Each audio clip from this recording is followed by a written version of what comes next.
Hey, it's Ashley, and we are live on Western Fashion Behind the Scenes. And today I have a very special guest, Madeline Hauser. She's better known on Instagram as the Blonde and the Bay. I've been watching her forever, and I'm so excited you're here. Welcome, Madeline. Thank you for having me. I'm excited to be here. I'm so excited you're here too. You're really on the English side of things. And I know your husband is more on the Western side of things. I can see your everyday life writing English if I go to your Instagram. So I'll put that in the notes for sure. Tell me a little bit about your daily life. Daily life. My husband and I have my horses at home.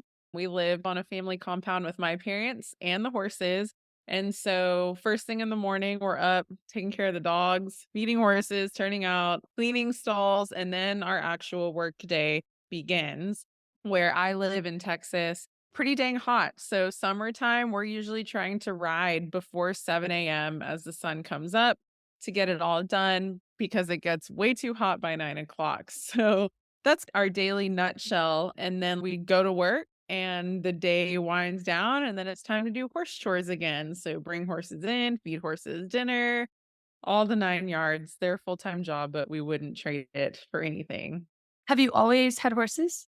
Yes, I am a lifelong equestrian. I started riding when I was 3, and I'm 31 now, so a long time. You've always ridden English? Yes, I started in the hunter jumpers, and then in 2004, I switched to dressage, which is better known as horse ballet. I definitely learned the horse habit from my mom. She was a lifelong horse girl, but my husband, he's always appreciated horses from his youth. He didn't start riding and roping until he was 25, and he is 33 now. So he came to it a little bit later in life, but I would definitely say that the horses served as a foundation for our relationship, which is amazing that an animal can do that, but horses are very special. Aw, I love that. I feel like horses are special. I grew up on a horse ranch in Idaho, and my family had a packing outfit where we raised Oh, wow. bulls and horses and pack into the mountains to 10,000 feet and set up the wall tents and cook. And then they take people out on guided wilderness elk hunts.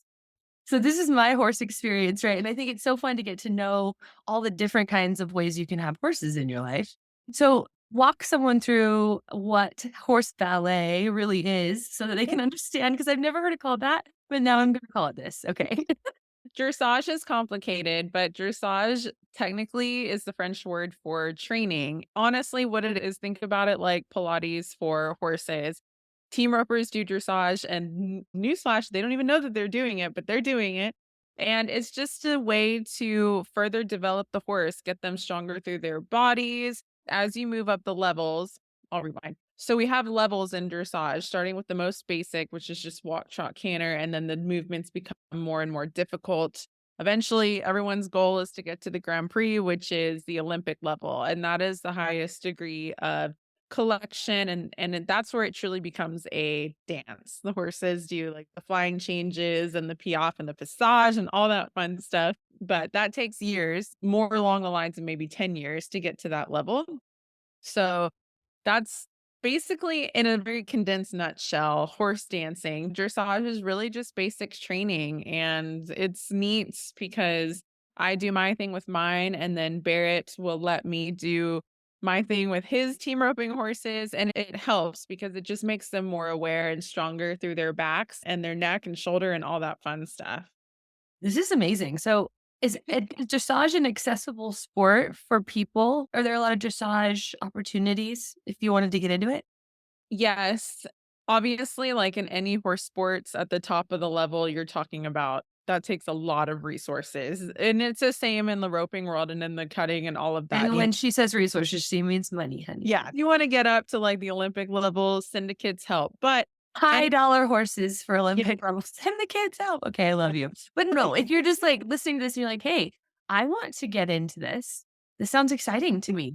Uh, I would yes, I would totally recommend looking at your local, your group member organizations and find a way that you can volunteer or get involved or look for barns that offer lesson programs that specialize in dressage. And really, everyone starts with just basic horsemanship and basic foundation, your position, your leg position, your aids, how you communicate with the horse.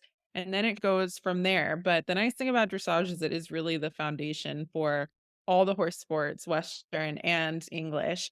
I'm a firm believer that any horse can do dressage. Our warm bloods are basically the bread and butter of the sport. Those are the most prominent breed, but I'm a huge fan of quarter horses in the dressage arena. And I think that's really a breed that's accessible for everyone.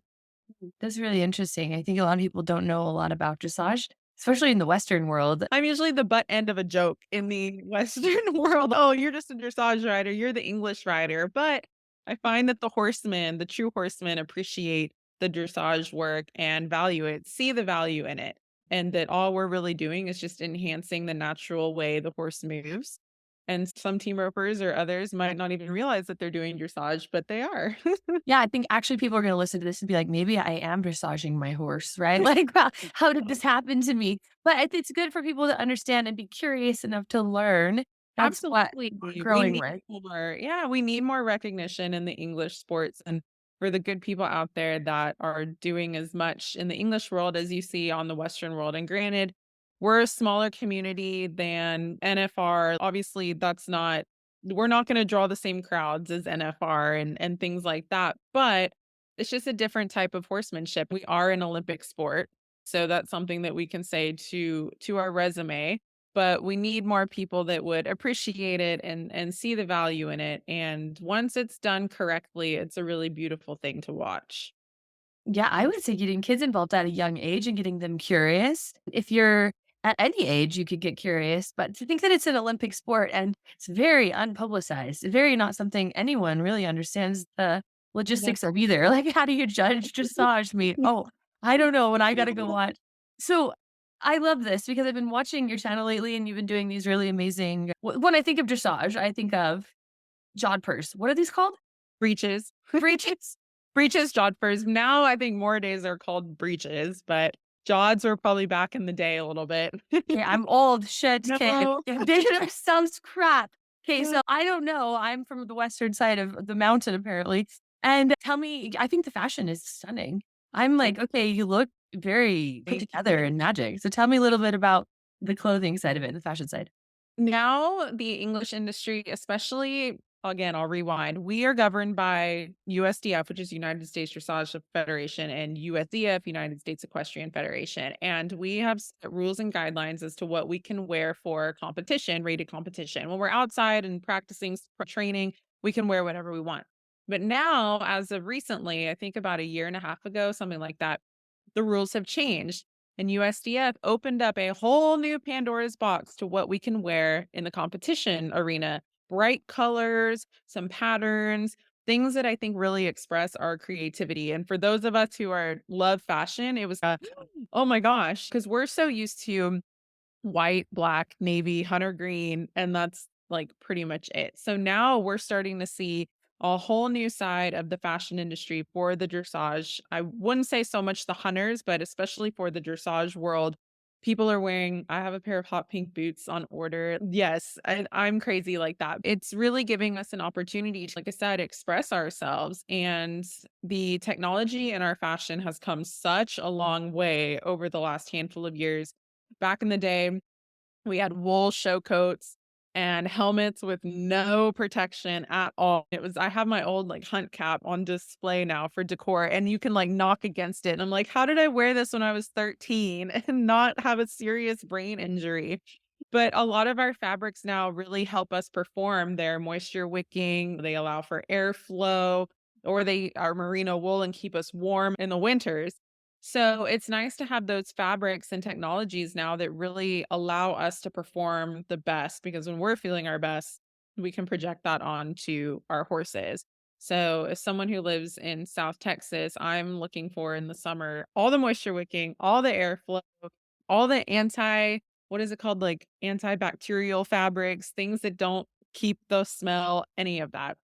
We're also with that seeing patterns and bright colors and people taking risks. So it's fun to, oh, this is catching on now. People are getting excited about expressing their creativity. So, who are a couple of your favorite brands that someone could go see some of these examples? Or like I've seen you doing, I saw you do burgundy that I love. Yes.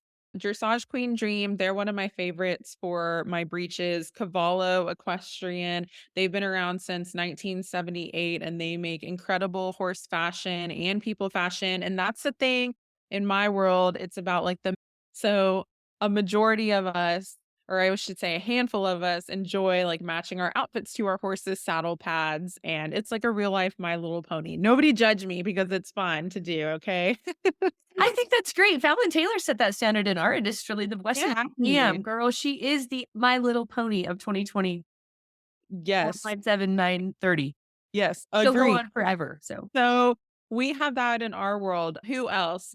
Gosh, I could name so many. Carrots Equestrian, they have amazing clothes for a great price point. Novella Equestrian, Castell, Tucker Tui, there's so many out there that are my favorites. So, it's impossible for me to choose. I think I do an okay representation of that on my Instagram. People can see what I'm styling and what I'm how I'm wearing it on a daily basis, but I think the really cool thing about our industry is that there are a I would say the vast majority of our industry are women-owned small businesses, and you see that representation when you go to Dallas Market during AETA, the equestrian, trade show, and you have your big brands, obviously, but I would say the bread and butter are the entrepreneurs, primarily women that are just chasing a dream, designing what is on their heart, and going from there. yeah, I love this. So if you want to go look at those things, I'll put those in the show notes for sure so that you could find the things through Madelyn's page. It sounds like you have to have a lot of confidence to do this. And I say this very delicately. Sometimes it's hard to develop your confidence. It sounds like you had a mom, you're very lucky. You had a mom who helped you be very confident in life. Some people are not so lucky. So let's talk a little bit about confidence and what it takes every day to perform not only the level you are, but just talk to me about, have you had hard things happen with your confidence? Let's hear it. Funny you bring that up because I'm glad I put on the show that I am very confident. And in a way, I am confident in my daily life, but in my writing, it's been a process. I grew up obviously in this industry and rode until I was about, let's see, 18. I had very steady eddies, secure horses that I felt very safe on. I'm blessed to say that I was able to really gain my confidence and continue pursuing my dressage aspirations. When I was 19, we found my next horse who was supposed to be my young rider's horse, which is, I call it like the Junior Olympics. Like it's like a taste into high performance dressage for the youth. You make your team for your region and you get to go to the national championships for this particular age group. So I was trying to qualify for that. And at the time, we had found a horse that was going to suit those needs. And he bucked me off the first day that he got here from California. That kind of set the tone for our partnership. So we were able to get over that hill and we had a few successes. And then about 6 months later, or no, I'm sorry, about 3 months later, he dumped me at a horse show during we were warming up and it was cold and windy and he bucked me off and I had a concussion. It was a pretty hard fall. And after that, I think that was my first experience with fear. And once you're a rider, and I'm sure Western athletes could concur with this, once you're an equestrian athlete and you taste fear, it is really hard to let that fear go. And so that was the first time in my life that I was ever, like, afraid of riding, and I was in such a vulnerable place because I was a junior, and this was, like, my passion in life, like, I was like, "What am I gonna do? I'm literally afraid now." We ended up selling that horse, and I was in this weird I it was depressing, like, that's not a fun mental place to be, so I knew I didn't wanna give up. I just had to find the right horse that could get me back on track. And in 2013, I was in California with a barn at the time looking at horses, and I found Leah, who is my now retired FEI horse, which means International Dressage Horse. And I've had her for 11 years, and she got my confidence back on track. And it was a very slow progression. I remember we got her home from California and I would make my mom stand in the middle of the arena and I would just like trot a couple circles and be done. And that was like, okay, I did it. And so that was my like progression to get my head back on. And then after about 5 years together, no, I'm sorry. We bought her in 2013. I started showing and seriously in 2017 with her. So in that time frame, I got back with my childhood trainer who I've been with for 15 years. And she got me, like I said, back on track and we started competing again. And I was able to check off almost all of my competition goals with Leah. And I'm very blessed to say that. But if it hadn't been for her and my parents' patience and my trainer's patience, I probably don't know what I would be doing today. But that's not to say that the fear never leaves. You just find ways to mitigate it and make yourself comfortable. And I never felt afraid with Leah. I never felt afraid with the horses after her and the horse I'm riding now. I don't feel afraid, but there are moments when it's like a windy, cold day and they cock an ear one way and you're like, okay, pay attention to me. But you just learn. And I guess you understand the risk, right? And I know that rodeo athletes would say the same thing. You know what can happen. You just accept it. What are you going to do? There's no other way to move forward with your passion. And that's not something I'm willing to give up. But if you struggle with fear, if you've had those emotions, just know there's no, "Oh, I'm fine now. I'm so confident and everything's great and I'm fit." No, it doesn't work that way. So, you just get up in the morning and know that you love what you do, and if something happens, you just take it in stride, and that's the best advice that I can give. One day at a time. It's really good advice. How do you work through it in the moment? Like, how do you talk to yourself? What do you say to yourself when you know you're experiencing that paralyzing fear? I think I just have to keep going. Like, it's so weird. Your body goes into fight or flight and you just like work through it. Your adrenaline goes and you're like, okay, like here it is. And if you can get the situation back under control, whether it's a spook or anything like that, great. And if not, and if you come off, what can you do? There's nothing like you're going up against a 1,300-pound animal who either wants you to be there or doesn't wanna be there. That's why I picked safe horses.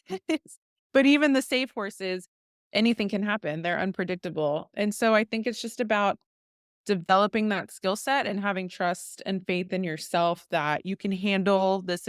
That's what I try to tell myself is you are capable. You can handle this situation to the best of your ability. And at the end of the day, that's all you can do. Yeah, that's really good advice because sometimes we get in paralyzing situations and don't have a narrative, and some Mhm. other narratives play that probably disable Shouldn't. us from having lives that we really want. Yeah. I think that this can happen in fashion too. So it's really fun that you're willing to take risks in fashion and on horses. Yeah. So have you been creating content? Let's talk a little bit about the content you create. You create content with your husband Yes. for companies. Tell me a little bit about this journey and how someone could reach you or where you're at in that. So I started the Blonde in the Bay 9 years ago before influencers were even influencing. When no one was even a thing back then. Yeah, it was just like using the Instagram filters and posting cute pictures of my horse. And that really transformed into people wanting to hear just my journey with Leah. And I wanted to show them that even though I had a nice horse, it was still hard and a lot of work. And I think the more I opened up to people, my community just started happening, and I've always had an appreciation for fashion. I grew up in the fashion industry, so I wanted to translate that. I'm so funny. I don't care about, like, street style, that's not my MO, but I care about so I'm gonna find my niche here and go with that. It's only been since maybe last year and a half ago where I really started to pursue the working with brands on a more serious level. My husband does social media for some big ranches around us, and we have the camera set up. And I thought, you know what? I'm just going to start styling things and go from there.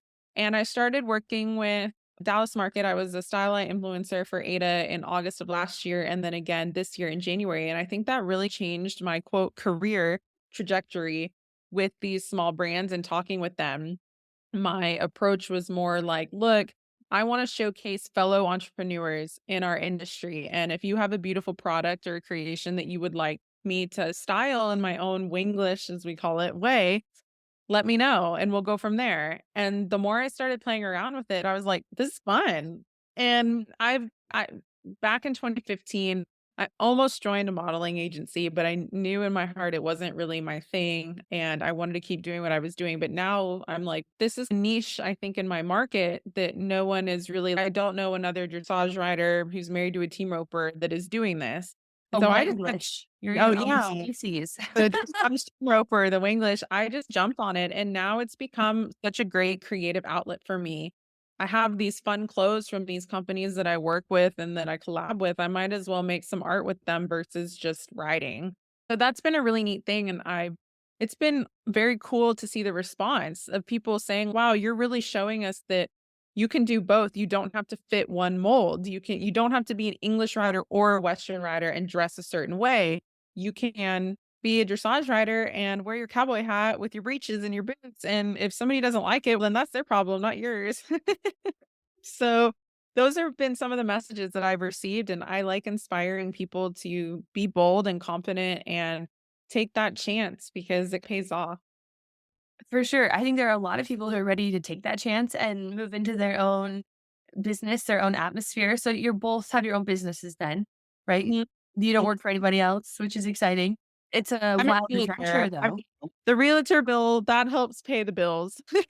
Oh So yeah, I'm yeah. You are a able realtor. to Yeah, yeah, pay, yeah, yeah. but with my family, but the content creation, that's a big source of passion for my husband too, and he has his businesses that he works with and his brands and as well as his own, and then same for me is the small businesses and working with my brands that I do collaborate with routinely, and that's been it's been a ride. Like, I never thought that it would get to this point where I'm able to see a return on my efforts in social media. I always thought I'm gonna be doing this for free forever and nothing's gonna pay off. But then people start to see the value in the content that you create. And I think more importantly, people start to see the value in your community. And that's what I really try to pride myself on. It sets me apart, I think, is I have a true community that I've built for 9 years. Like, they have watched me get married, date idiots, go through horses, like, they've seen it all, and they've been privy to a big chunk of my life. 9 years is a long time. 22, 23 to 31 roughly is that's a long time. So I think that sets you apart in this industry is if you can have a true community, then people want to work with you. You just like really clarified something for me, right? I started in 2007 is when my first Instagram, Facebook, and then Instagram was like 2011.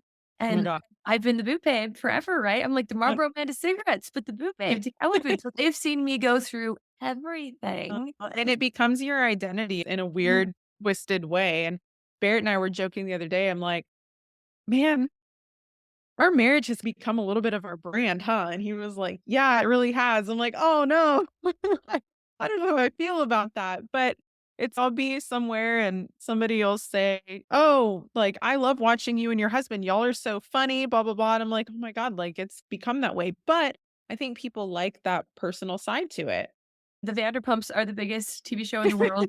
Look at the Kardashians, look at the whatever. We need that in Western, and there's not enough interesting people. I love celebrities and their lives are interesting, except for they're not doing hard shit. You guys are doing Yeah. hard shit. And that's where the rubber meets the road, though, is if you have competence and confidence and you can back that up with this real life adventure, like you're the real deal, girl. So I love having you on here. Thanks for being on here today, Madeline. You're so Yes. sweet. Thank you for having me. Is there anything you want to tell the humans before we leave? The The human cowgirls out there. if you're a cowgirl or cowboy and want to see some dressage, you know where to find me. Yeah, you can go take a lesson and learn from her. Like, on her page, she'll show you what's going on in dressage world. I learn so much Right. all the time from you. Thank you. And yeah, just if that's your thing and team roping, quarter horses, dressage, and all things in between, then I sound like the right page for you to follow. You're so fun. It's The Blonde and the Bay on Yes. Instagram, TikTok? But no, I'm not cool enough for TikTok. I Okay. just have Instagram. The blonde and the bay, one word with an underscore after. Maybe one day I'll investigate TikTok, but I feel like that's like a Gen Z thing. I don't know if I'm cool enough for that. Is that a younger generation than 31? I'm not sure where the gens go. They're Yeah, just yeah, I'm a millennial, so the Gen Zs I think are beneath me. Somebody correct me if I'm wrong, but I think that's it. I don't know. I see a lot of old people on TikTok. Like I meet some old people. So I don't know. I've been playing on TikTok and I'm it's a very different like way of engaging. Instagram is definitely one thing and TikTok is a whole other beast. So Yeah, yes, it is. the blonde in the bay with an underscore. I'll put that in the notes. Thanks for being on today, Madeline. Thank you. You're welcome. This is Ashley on Western Fashion Behind the Scenes, and today we had Madeline Hauser. She is amazing. Go find her Instagram page in the notes and make sure you check out her amazing content. This is Ashley, and just remember, it's always a good time to wear cowboy boots.